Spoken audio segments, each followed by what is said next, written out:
waxaynu ku bilaabaynaa curadka Muuse Giire Ismaaciil. السلام عليكم ورحمة الله وبركاته. وحويان والله الله halkan deeqda nahorta la yendho arkayaan soo bixiyay way ku mahadsanyihiin boqolkiiba 90 anaga shucuurtaydu maanta boqolkiiba boqol taagan tahay mahadnaq ma halkan ugu celinayna waxa ugu horeysa inanta Ilsan Abdi Said waxaan halkan uga gudbinaynaa duco mahadnaq guubaaba iyayna la garab taagan tahay halka ayaan uga gudbinaynaa waa inanta guubaabada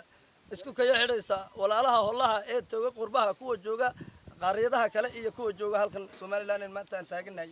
inta isku kaya xidhaysa guubaabada nala garab wada weeyaan mahadnaq baan ugu celinaa qalabka aan arkaynana shucuur aad leh wallahi oo bille aynta tacab baan kula jiray muruq baan kula jiray qalabkii aan kula soo bixi lahayn waan la'ayn muruq bila qalab aan haynay maanta boqolkiiba 90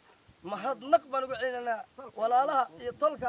ee qurbaha iyo qaaradaha kala joogay qalabka aan arkayna ee indhaha buuxiyay nagu soo deeqay maanta mahadnaq ayaa halka uga jeedinaynaa annaga waxa maanta qalabka na guddoonsiyay Xasan Jaamac iyo Geedi Xasan waxa noo guddoomay aabayaasha iyo aqalada halka oraahda ka cinayay ee halkaas aad ka arkaysiin ayaa guddoomay annaguna waxa aan nahay 15 nin ee loo magacaabay loogu qoray beeraha ku qoraa ee muruqa la galayay baan nahay intaasna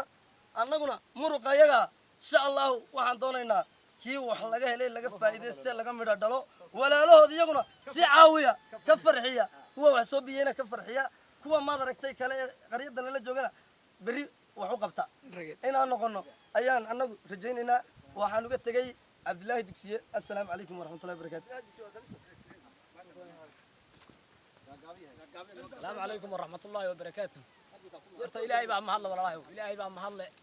محل إلهي ما هذا كجادو ولا الله يجا طلق يدي بدي ليش يدونه الجوال السوء عوينا يرتا إلهي ما هذا كجرسينه.